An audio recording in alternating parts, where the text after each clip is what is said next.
Today we are meeting out here to have the book launch of the book on India-Japan relations at 70, looking beyond the bilaterals. This particular book is a very important culmination of my time in JNU because it's with my students. Before we get into the thing, let me today introduce to you the dignitaries who actually do not need any introduction because all of you probably know each one of them. But as is the norm, I will please start by introducing to you the chair of the session, Mr. Shyam, who is a former Foreign Secretary of India and has served as chairman of India's National Security Advisory Board. Subsequent to his retirement, he has been appointed by the Prime Ministers for Special Envoy for Indo-US civil nuclear issues, and later as Special Envoy and Chief Negotiator on Climate Change. He is currently the Life Trustee of India International Center. Shyam sir was awarded the Padma Bhushan for his contribution to civil service. He was also conferred the Spring Order Gold and Silver Star by the Emperor of Japan for promoting India-Japan relations. We are all familiar with his writings on diverse subjects. It is indeed an honor to have you with us as a chair, sir. Thank you. As the chief guest, we have Ambassador of Japan, Satoshi Suzuki. Satoshi Suzuki's ambassador, Sama, was appointed as Ambassador of Japan to India in October 2019 and to Bhutan in December 2019. His previous overseas positions include South Korea, United Kingdom, Indonesia, and Austria. He also worked at International Atomic Energy Agency as a senior staff from 2009 to 2014. Prior to taking his post as Ambassador of Japan to India, he served as Deputy Minister for Foreign Policy from 2017. In service, he has held various positions in Tokyo, including Director General, Intelligence and Analysis Services, Ministry of Foreign Affairs, and Executive Assistant to the Chief Cabinet Secretary, Prime Minister's Office. He holds a master's degree from the School of Advanced International Studies, Johns Hopkins University. He joined the Ministry of Foreign Affairs in 1984. Since taking office in India, he has relentlessly worked on creating synergy between both the nations. We are grateful that he's embraced this occasion, and we do hope that his presence out here will motivate more people to look at Japan academically. Your presence goes a long way, sir, for us. Our special guest today is Santishree Dhulipudi Pandit, Vice Chancellor of Jawaharlal Nehru University. She is well known in the field of international studies for her prolific writing and lectures. Before taking over as a Vice Chancellor of JNU, she was Professor in Department of Politics and Public Administration in Savitribai Phule University, Pune. She has held many administrative positions in academic bodies. Currently, she is in various statutory bodies like UGC, ICSSR, and visitor nominee in many central universities. She is also a patron of Association of Indian International Studies. Thank you for being here, ma'am. Your presence is a great motivator to us. For special remarks, we have Ma'am Deepa Wadhwa, former ambassador to Japan, and during her tenure as an ambassador, she was instrumental in initiating exchanges between prefectures of Japan and states of India. Today, she heads the Indian-Japan Friendship Association and works tirelessly to create platforms for interaction and encouraging activities related to Japan. She has honored us by writing the foreword to the book. Thank you, ma'am, for associating with us. Welcome address would be given by Koji Sato, currently the Director General of the Japan Foundation, Delhi. He has, during his career, held various positions of importance in his organization. He was previously served as the Deputy Director of Japan Foundation, Delhi. His enthusiasm for promoting Japan is contagious, as he supports any good idea, as is evident from the assistance he's rendered for publishing this book. Thank you for your help and cooperation, Sato-san. For vote of thanks, I have my young colleague from the center, Sudhakar Vaddi, who engages in studying North Korea and nuclear issues. Thank you for stepping in. I would now request Sato-san to come and welcome the guests.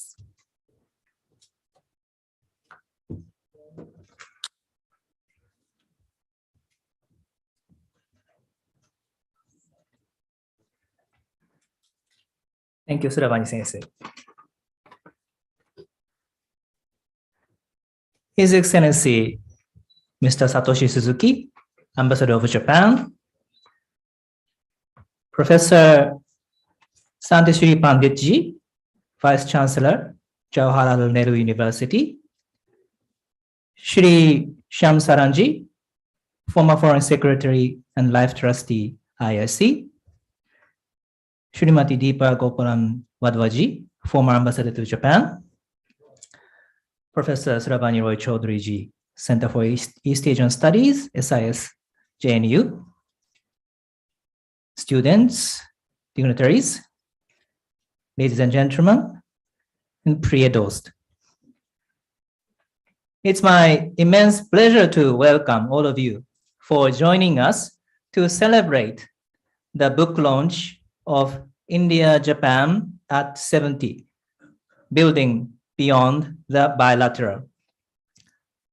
As many of you are aware, on the momentous day of April 28, 1952, Japan and India signed peace treaty to establish diplomatic relations and resume the age-old civilizational ties and friendship. So this edited book by young scholars of Japanese studies of JNU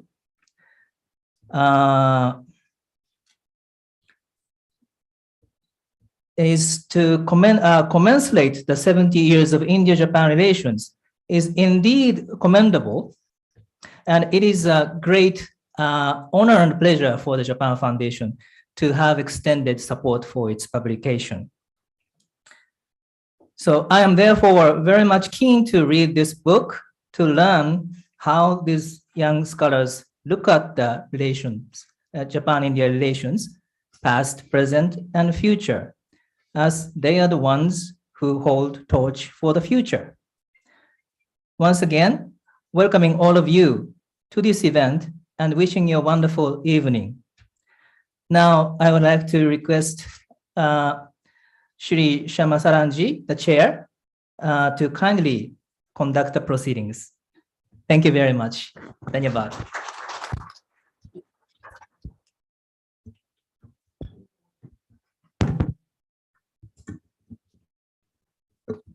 Thank you very much, Sato-san, for your opening remarks. Let me, first of all, extend a very warm welcome to His Excellency Satoshi Suzuki, Ambassador of Japan, to our special guest of honor, Professor Santishree, the Pandit, who is Vice Chancellor of the Jawaharlal Nehru University, and also my very special friend and colleague, Ambassador Deepa Gopalan Wadhwa, who has been formerly ambassador to Japan. And of course, one of the key authors of this book who has put together this compilation, Professor Srabani Roychoudhury. I would like to welcome also our guests here this evening. Particularly, I'm very happy to see that there are members of the faculty from JNU, as also a lot of students. And I would hope that this is a kind of a precursor for many such occasions where we would like to welcome, younger people to our center. The center has unfortunately got a reputation for being very geriatric, for people like me. And it certainly has been an effort on my part to try and see whether we can perhaps remove reduce the age of people who come to the center. So this is a good start in a sense. I suppose as a chair, I don't have to do very much except to ask various dignitaries to come and speak on this occasion. But let me just make a few points. One is that I'm very impressed that this book is really being put together by a group of young scholars. Because I think there are people from an earlier generation who have familiarity with Japan, who have interacted with Japan. But there is a newer generation, both in Japan as well as in India, perhaps not as familiar with both what each country is all about, as also the very long-standing relations and links which exist between the two countries. So it is a special pleasure for me to, in fact, compliment the editors of this book and to see how much of very, very, very rigorous work of research has been done by a group of young scholars from Jawaharlal Nehru University. And I think I would like to compliment the Vice Chancellor also for supporting this venture. It is also a pleasure for me as a life trustee of the India International Center to welcome all of you, because India International Center has a very close association with Japan. In fact, the foundation of this center was laid by the former Crown Prince and later who became the Emperor of Japan in 1964, if I'm not mistaken. And so India International Center and its sister organization in Japan, the International House of Japan, have maintained a very long-standing relationship. That relationship sort of diminished for a time, but you'd be happy to know that we have now again, we have concluded a new MOU with the International House of Japan, and we are hoping that we can once again resume the very, very regular exchanges that we used to have with Japan, with Japanese scholars, Japanese artists, and many important personages, authors from Japan. Because I do think that while there has been a sea change in the relationship between India and Japan, when I compare what the relations were like when I had the opportunity to serve in Japan, which was long ago from 1986 to 89, I must say that there was not much of, shall I say, substance in the bilateral relationship, even though we were trying very hard, but we didn't get very far. So if I compare the situation from then to what my friend Deepa Wadhwa was, able to witness and to promote during her time, it is a completely dramatic change. This is how politics is. This is how foreign policy operates sometimes. But this is an opportunity, I think, for us to be able to take the relationship forward. While the relationship between the governments are very good, the relationship between our defense forces is very good. I think it is very important that this percolates down to ordinary people of India and Japan. So in that context, this particular book will make a very important contribution. So marking the 70th year of India and Japan establishing diplomatic relations, I think it is very fitting occasion for this book to be released. So may I now ask our dignitaries to please join me in releasing this book, and then we can continue with our proceedings. Ambassador.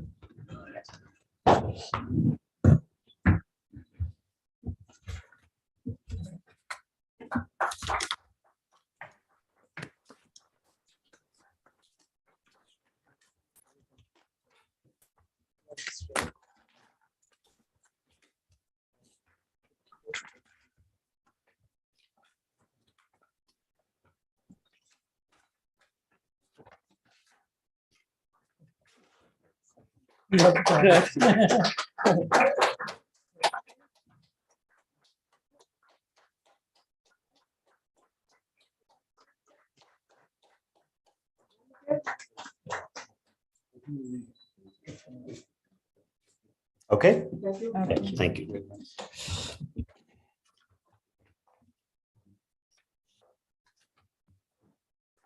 Thank you very much, Excellency, Vice Chancellor.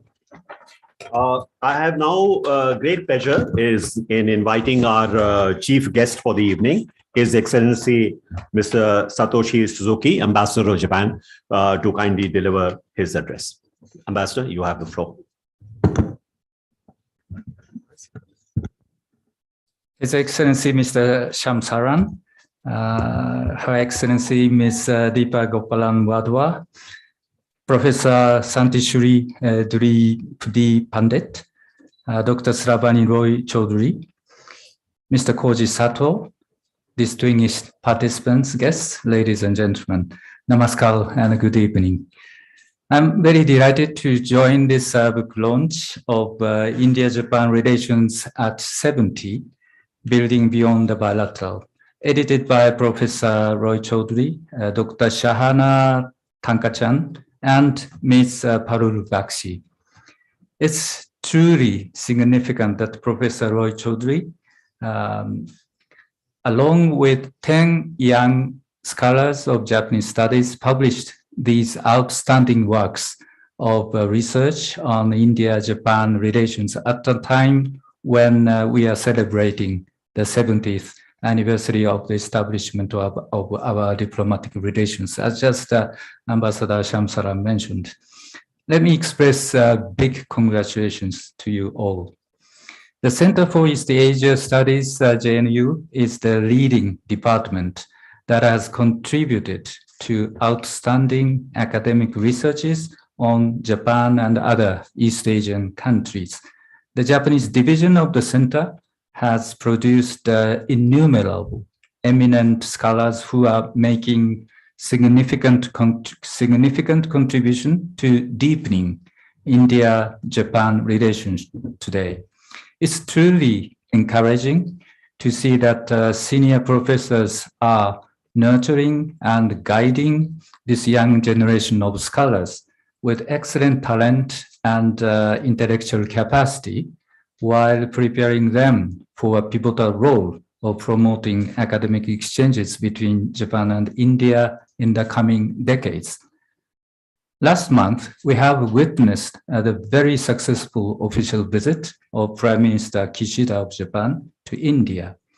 The visit provided an excellent opportunity to review bilateral cooperation in wide-ranging areas, to chart the future course of our special strategic and global partnership, and to reaffirm our strong commitment to a free, open, and inclusive Indo-Pacific.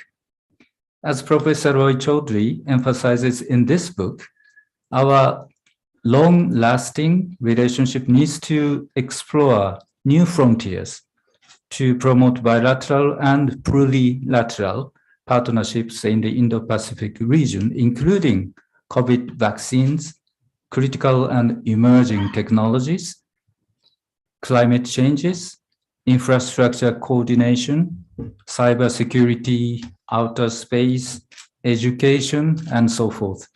At the summit meeting, the two leaders renewed their commitment to delivering tangible outcomes on positive and constructive agenda of Quad. On this note, I'm pleased to mention that we have provided vaccines produced in India to Cambodia and Thailand under the Quad cooperative framework this month. Quad summit meeting will take place in Tokyo on May 24th, next month. I look forward to a very positive outcome of this important meeting. Our mantra for celebrating the 70th anniversary is building a future towards for our centenary. The message is to create our future together and propel ourselves to the 100th anniversary landmark and beyond. I strongly believe that the future offers enormous possibilities for our partnership, and we firmly resolve to continue to support our young scholars of Japanese studies. To conclude, I'd like to wish all of you all the success and the prosperity. Thank you very much. Dhanyawad.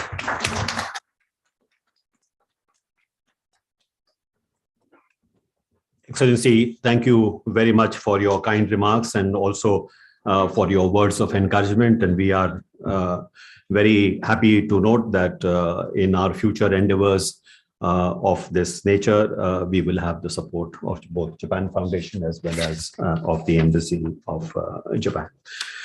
It is now my pleasure to invite Ambassador Deepa Gopalan Wadhwa to kindly deliver her, sorry, my apologies. Our special guest of honor, Professor Santishree Pandit, Vice Chancellor of Jawaharlal University, please.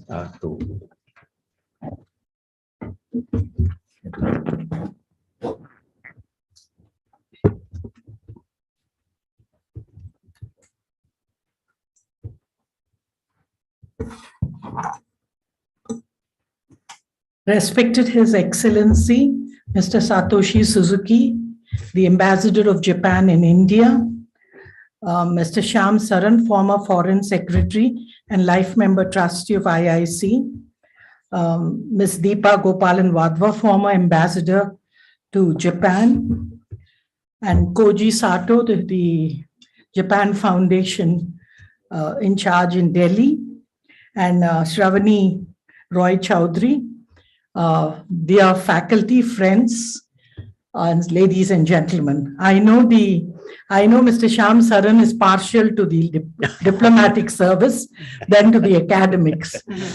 I don't mind that, sir. Thank you.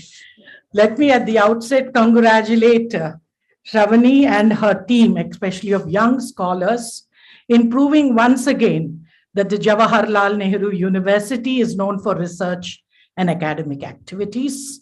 We are an epistemic community and a knowledge community and the #1 university in the country. And I thank you for this.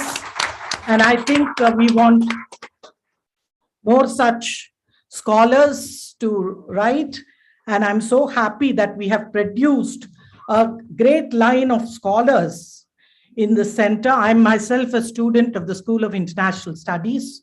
I passed out of that school. I'm very proud. I knew Pan Murthy, Professor Kesavan, and Lalima Varma, who's also the sister of a colleague of mine who was in Pune University, and Professor H.S. Prabhakar. And this is not only a line, I can promise both the ambassador and the Japan Foundation that JNU will carry this tradition and try to spread Japan and Japanese studies to other parts of India as well. And I would also today remind that India and Japan are part of the arc of democracy. And we have common values, not only of civilization, also of democracy, freedom, and especially in the Indo-Pacific. And most of you know the ambassador mentioned the Quad, and I'm very happy that we have come together. Maybe the saying that after 50, we mature and get better. It works for both our relations. I would also remind you, I come from South India, that South India has very close relations with Southeast Asia from the times of the Cholas, or even before that, the maritime connections and linguistic proximity. The Tamils have a great difficulty in learning English because we think we are closer to the Southeast Asians.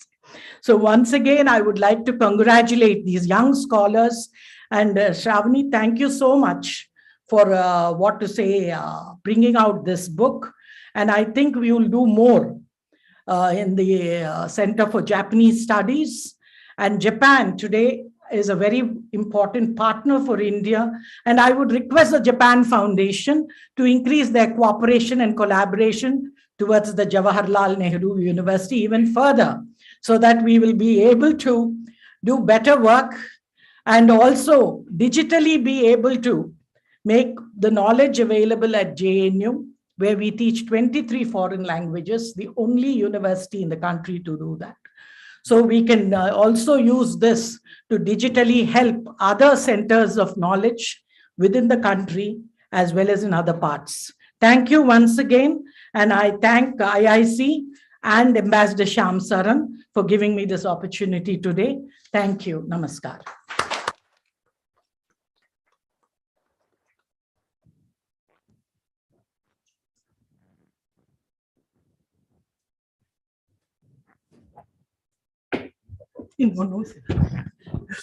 So I was accused of being partial. I plead guilty because Deepa happens to be a colleague. We go back a long time. She was a probationer, a trainee officer at the time that I was posted in Beijing. She is also part of the China mafia, as they say, in our service. Although both of us strayed into Japan, being a neighboring country. So partiality is there, but I would like to assure Vice Chancellor that you will be the very first speaker, very first dignitary to address us the next time I have the privilege of chairing a session at which you are present. Thank you very much. So now the person to whom I am partial, Deepa, you have the floor. It wasn't just sir. Your Excellency, Ambassador Suzuki, Professor Santishree Pandit, Vice Chancellor of JNU, Ambassador Shyam Saran, Mr. Koji Sato, DG Japan Foundation, Professor Srabani Roychoudhury, ladies and gentlemen, and all the young people here in particular. So happy to see you all here. Because as Ambassador Shyam Saran said, we wanted to have a younger audience, and we're really happy to see all of you here. I think Ambassador Shyam Saran also gave you the reason why he mentioned me first, because I was a probationer under him, you know. So, you know, the status of the probationer is that she can be ordered around a bit. So there's a background to that. And then he was my foreign secretary. But actually, looking at the audience here, I see so many people that I've known in some capacity or the other, particularly the academics. Feel really good to see you all here. I'd like to congratulate Professor Srabani Roychoudhury and her associates. I think they're not here, but perhaps hearing us, Sahana, Thankachan, and Parul Bakshi, and the young contributors to this volume of essays on Indo-Japan relations at 70, Building Beyond the Bilateral, for bringing out this compilation. I understand that, that this was conceived and completed in record time to commemorate the occasion. And therefore, I think it's really great that we were able to get it out in time. As I mentioned in the foreword, Srabani was very kind to ask me to write the foreword to this volume. And I mentioned there that, you know, these anniversaries provide occasions when you look back and you review what has happened in the past. And then, of course, you look at the contemporary landscape and you critique it, say what is happening and what is not happening. And then you look forward and say what can happen and kind of predict what can happen. I was there in Japan, and that's a little scary story that I was there at the 60th anniversary, and that 10 years should have passed so fast makes me quite nervous. But, you know, a lot of the thoughts that we had at the 60th anniversary, you know, we've actually seen them realized now and put into action. You know, areas such as cyber security and so on were ideas that came soon after. So there is always a certain evolution in the relationship. Ambassador Shyam Saran has mentioned it's wonderful, and Ambassador, I think, Suzuki, wonderful that a lot of young scholars have contributed to this. And I must also say, with the pleasing predominance of women scholars, which made me very happy. So that was really wonderful that they're there. You know, during my years in Japan, I was really surprised to see the centers, the many centers of India studies that were there all over the country. You know, you went to places where you didn't expect them and they would be India studies, but very often it was Indology. And Indology was important also because, you know, that is what actually reestablishes or, you know, reaffirms the cultural connect and the religious connect between us, which is really something which helps in the perception of India and Japan.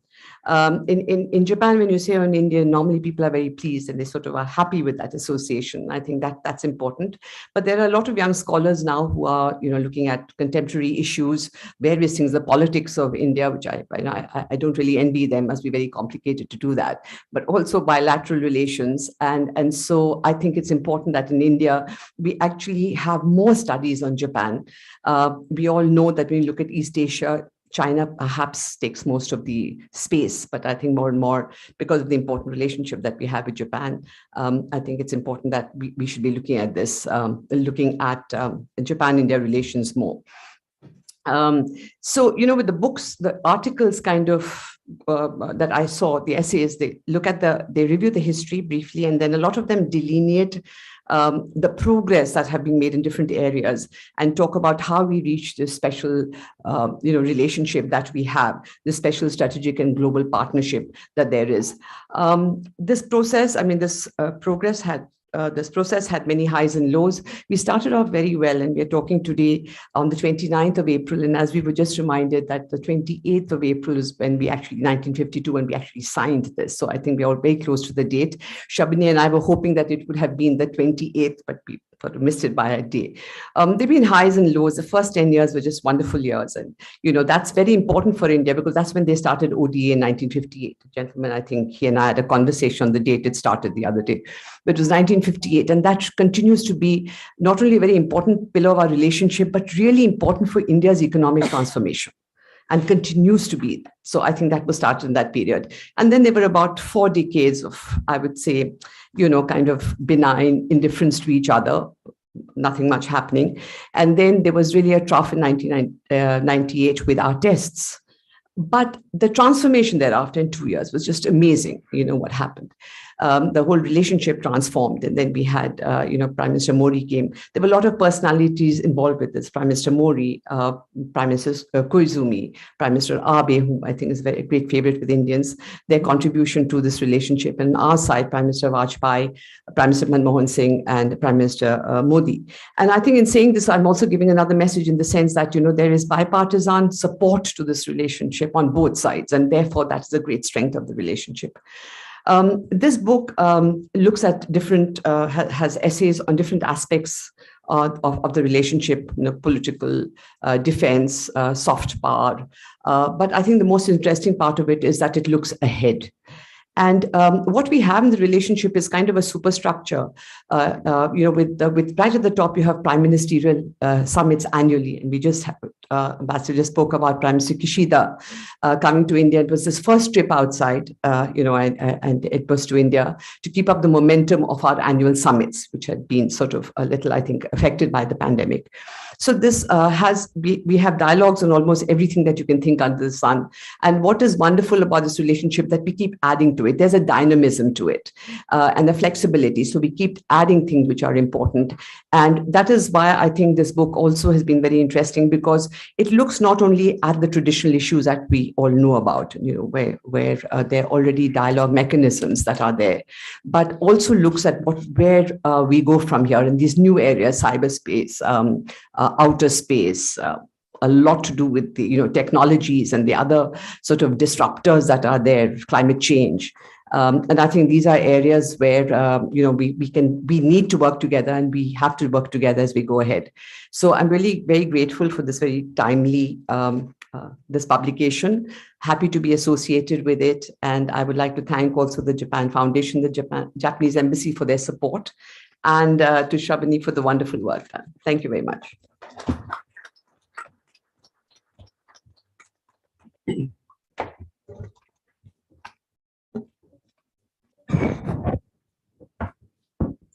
Thank you very much, Deepa, for your very welcome remarks, and to also for reminding us that there is a whole story of India-Japan relations stretching back many centuries, which most Indians are not very aware of. In fact, just before we came up, we were narrating the story of a Buddhist priest called Bodhisena, who, during the Tang dynasty, went to China and then came across what used to be those Kentoshi missions, which were, imperial missions from Japan to China for, gaining knowledge about Chinese culture, also about the Buddhist scriptures, collecting Buddhist scriptures.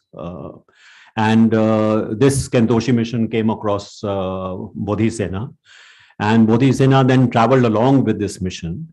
In fact, there is a story that they together went also to Southeast Asia, to Cambodia, and then was invited to Japan.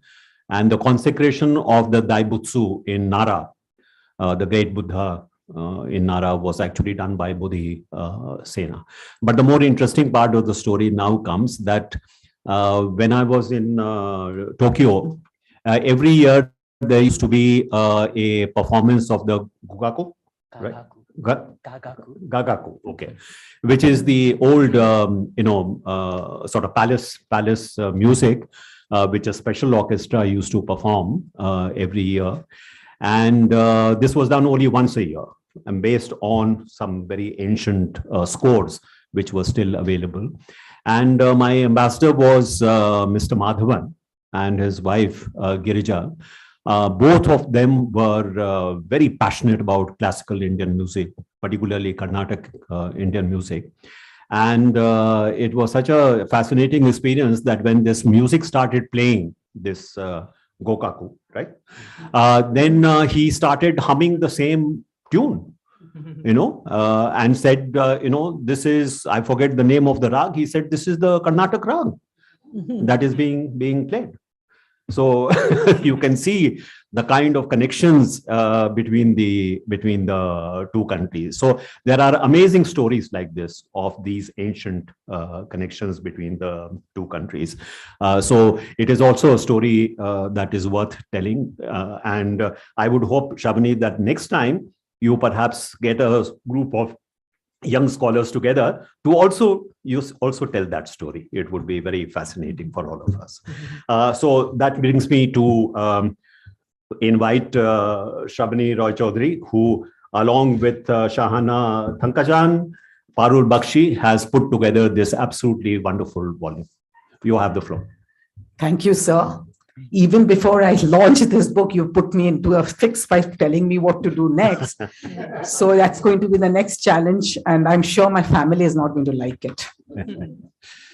Good evening, everybody. Once again, His Excellency Suzuki-sama, Professor Santishree Dhulipudi, VC, JNU, Mr. Shyam Saran, former Foreign Secretary of India, Ms. Deepa Gopalan Wadhwa, former Ambassador to Japan, Mr. Koji Sato, DG Japan Foundation, Dr. Sudhakar Vaddi, and all well-wishers who have assembled here. It is a great feeling of fulfillment for me. First, as I am very proud of my students who stood up and did this work. Second, to all the dignitaries who have taken their time out to grace this occasion. Third, to see so many well-wishers, some of whom have seen me grow academically, some who have encouraged me at all times, and some by simply being there through the thick and thin. The book, India-Japan Relations at 70, Building Beyond the Bilaterals, celebrates the 70 years of establishment of the diplomatic relationship between India and Japan. Today, of course, India-Japan stands at a very special global strategic partnership. We at Japanese Division of Center for East Asian Studies, School of International Studies, JNU, use this historical moment to pay tribute to this bilateral partnership through the work of young scholars whom we will be passing the baton. This book delineates the past to the present and prefers a future vision, commemorating the traditional areas of cooperation like historical linkages, soft power equations, and economic engagement. It redefines the contours, components of bilateralism by looking at the new areas of cooperation, mainly security, energy, infrastructure, connectivity. It also offers a glimpse of emerging areas of cooperation, outer space, cybersecurity, critical technologies, blue economy, and sustainable development, which would enable both of them to build beyond the bilateral to engage in multilateral forums. Being an editor of the volume, it is a work of many, and so I would like to call upon my other editors and contributors to briefly state their contribution. You will be surprised, some of them will be joining online from Japan and from Spain, and I hope the system works. First is my co-editors, Sahana from Spain. Thank you. Good evening, everyone. As a co-editor, my experience of editing the book was very enriching and very humbling at the same time. While editing a book comes with its own set of challenges and sleepless nights, the task was made very easy by having a wonderful team to work with. In my capacity as a contributor to the book, my chapter, Securing the Partnership, Lock, Stock and Barrel, as the name suggests, is a comprehensive review of the security policy of India-Japan, starting from the Global Partnership of 2000 to the ACSA agreement in 2020, and much more. While the chapter specifically examines the defense trade and defense exercises between the two countries, it also argues that India-Japan partnership is the fulcrum of the Indo-Pacific strategy. And while the rise of China is an important binding factor, it is not the only one, especially in the first decade of the 20th century. Thank you.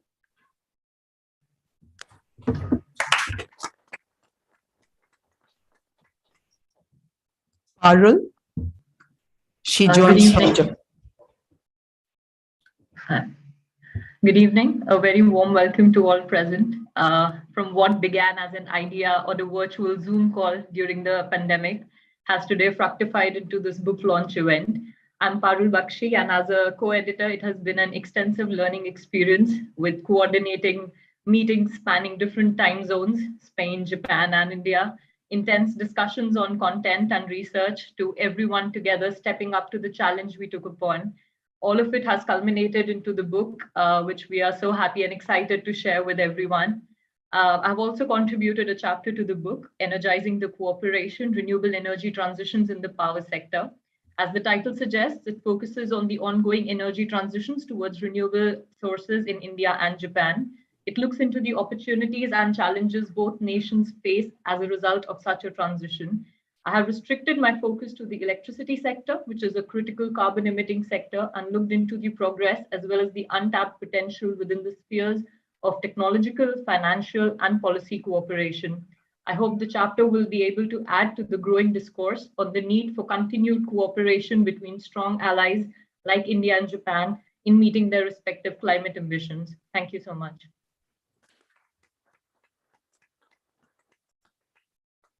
Tunya joins from Arunachal Pradesh.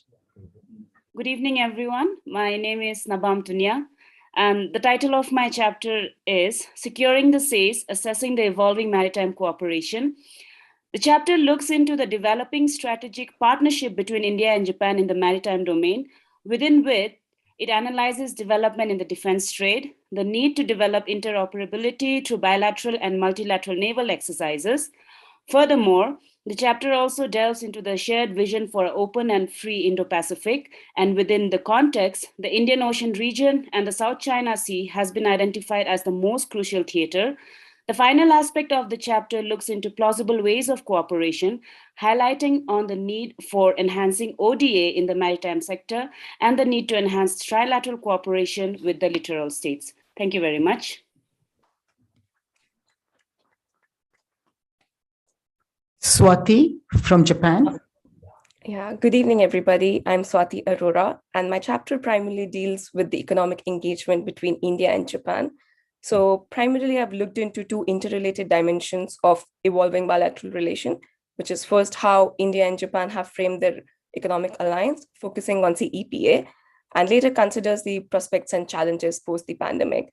So if we look into regarding the three pillars of economic partnership, which is trade, investment, and ODA, I look into, while these three factors are supposed to be the driving force of relationship, my chapter argues and finds that that there have been advancement and growth in terms of increased request for trade and investment from Japan, and we are the largest recipient of Japanese ODA.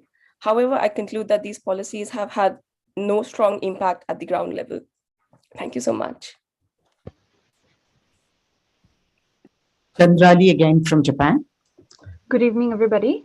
My book chapter, Fostering Connectivity, Collaborating in Indo-Pacific, analyzes how India and Japan policy converges in fostering connectivity in pursuit of their vision for free and open Indo-Pacific region, With this view, the chapter will answer two questions. First, how India and Japan policy convergence within the connectivity paradigm will shape the economic security nexus of Indo-Pacific strategy, especially in the post-pandemic era. Second, whether the bilateral approach to the policy convergence will yield the required result in shaping the post-pandemic regional order. Thank you. Ashmita from Mumbai. A great philosopher, Lao Tzu, from our common neighbor China, had famously remarked, "Water is the softest thing, yet it can penetrate mountains and earth." This shows clearly the principle of softness overcoming hardness. Good evening. I am Ashmita Chandra, the co-author of a chapter in this book, and it is my honor to introduce you to the what, how, and why of soft power diplomacy between India and Japan. Our chapter attempts to posit Japan's soft power to India and vice versa under Joseph Nye's classification and delineate their bilateral cooperation at a time when both these countries are exploring new vistas and looking for convergence. It has traced the blossoming of a Japan-India relationship through the application of the main components of soft power. The central question that we attempt to answer is how India and Japan have embraced contemporary currents of soft power equations and why soft power strategy is important in achieving a thriving symbiotic relationship between India and Japan. I now invite Aishwarya to speak a little more on this. Good evening, everyone. I'm Aishwarya Sahai. The idea of our chapter is to demonstrate how India and Japan have come a long way from strained relations to a mutually rewarding strategic partnership through the employment of soft power plays such as culture, domestic norms, and foreign policy. Also, the chapter highlights how government is the only entity which can bring together the disparate elements of soft power of a country's assets. Also, we believe that the relevance of our chapter lies in the fact that it undoubtedly proves that soft power as a tool has brought India and Japan together on a stage where both these nations are striving to elevate their ties with every passing year. Our chapter concludes by touching upon issues of common concerns such as credibility and self-criticism in generating soft power, and also talks about the contemporary challenges that both these nations are likely to face in contemporary times. We sincerely hope our effort enlightens the reader and truly sows the belief in soft and not aggressive power plays. Thank you. Good evening, everyone. My name is Mithilesh. The chapter From Civilizational to Strategic Partnership, Walking the Roads, identifies the events and dynamics of India-Japan relations from ancient time until now. It has consisted of 5 subsections, with each section explaining the chronological development of relationship from 6 centuries cultural values to 21st centuries special and strategic partnership. It also carefully discusses the political, economic, and strategic engagements between both the countries, particularly after the visit of Japanese Prime Minister Yoshiro Mori to India in 2000. So the chapter provides a holistic view of the India-Japan bilateral partnership. Thank you. Good evening, everybody. My name is Makaranda. The chapter I have contributed in the book dwells on the strategic cooperation, the strategic cyberspace and outer space cooperation between India and Japan. The chapter is broadly have 2 sections, that is India-Japan cyberspace cooperation and India-Japan outer space cooperation. The chapter begins with a brief background of the strategic shift in India-Japan cooperation when the both countries signed the global partnership in the year 2000. Then it argues that the strategic cooperation has acquired multidimensional and it has further deepened. So and the chapter analyzes the different factors involved in the growing strategic cooperation in the field of cyberspace and outer space. Further, it concludes what are the challenges and prospects involved in these 2 fields for further cooperation between the 2 countries. Thank you so much. Good evening, everyone. The greater uncertainties in the world in general and huge disorder growing competition and more interdependence in Indo-Pacific in particular have led India and Japan to be more vocal about their engagement bilaterally, trilaterally, and multilaterally. This is pointed to the 21st century power dynamics, where middle power has come as a balancer in the power hierarchy of international system. The chapter on mapping multilateral engagement contextualizes the engagement between middle powers like India and Japan in order to establish an argument that the role of these powers are important for the robust global governing institution. Thank you. My chapter draws attention to the new frontiers of opportunities, the outer space and the blue economy, wherein critical technologies will make a difference. I postulate that for India, industrialization 4.0 is the springboard to catapult the economy to greater heights. For Japan, industrialization 4.0 can be a comeback from its lost grounds. As advocates of enhancing technological capabilities and gaining supremacy through cooperation between like-minded nations is the way we think would be the new way of working. Unless both of them consolidate and cooperate to strengthen their technological capabilities and become the power of reckoning with, they will not be able to influence the world, especially in areas of global governance, to ensure that equitable prosperity is guaranteed for all nations in the future. A book usually has a huge appeal because of its cover, the creation of which is done by my friend Hiba. Hiba, please get up and take a bow, who translated our thoughts to a visual delight. Thank you, Hiba, and also the publishing house Knowledge World for publishing this book. We also acknowledge support of Japan Foundation and India International Center for their support. Thanks to the embassy who have been in touch with us with helping us with extra detailed informations.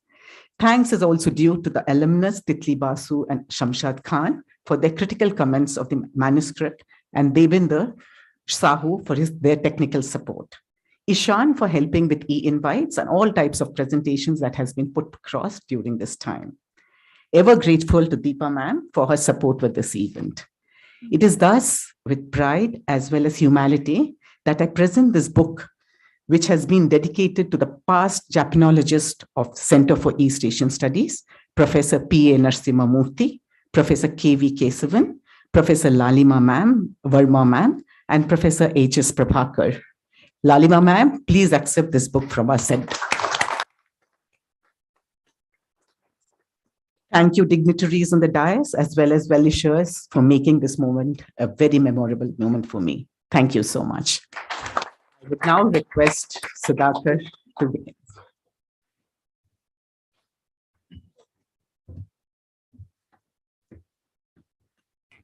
A very good evening, one and all. Respected dignitaries on the dais, His Excellency, Mr. Satoshi Suzuki, Ambassador of Japan, Professor Srimati Santishree Pandit, Honorable Vice Chancellor, Jawaharlal Nehru University, His Excellency, Mr. Shyam Saran, former Foreign Secretary and Life Trustee, India International Center, Her Excellency, Srimati Deepa Gopalan Wadhwa, former Ambassador to Japan, Mr. Koji Sato, Director General, Japan Foundation, and Professor Srimati Srabani Roychoudhury, Chairperson, Center for East Asian Studies, Jawaharlal Nehru University. On behalf of the Center for East Asian Studies, Jawaharlal Nehru University, it is my privilege and honor to extend my grateful gratitude to all of you being here in spite of your busy schedule. It is so encouraging and igniting our academic spirits through your inspiring words. At the levels of motivation, it makes a huge difference to all of us, particularly the young scholars who can now start to contribute to articles and chapters and converting them into a full-fledged book. I must mention our deep sense of appreciation for the audience who came all the way and made this event a memorable one. Wishing the book a grand success and wishing you have a great weekend. Thank you.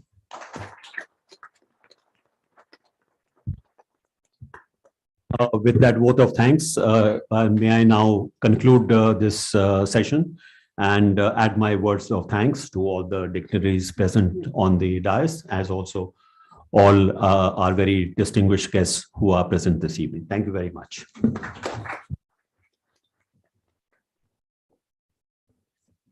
May I request the dignitaries to stay a little while because my contributing authors would like to take a pictures with you. Thank you.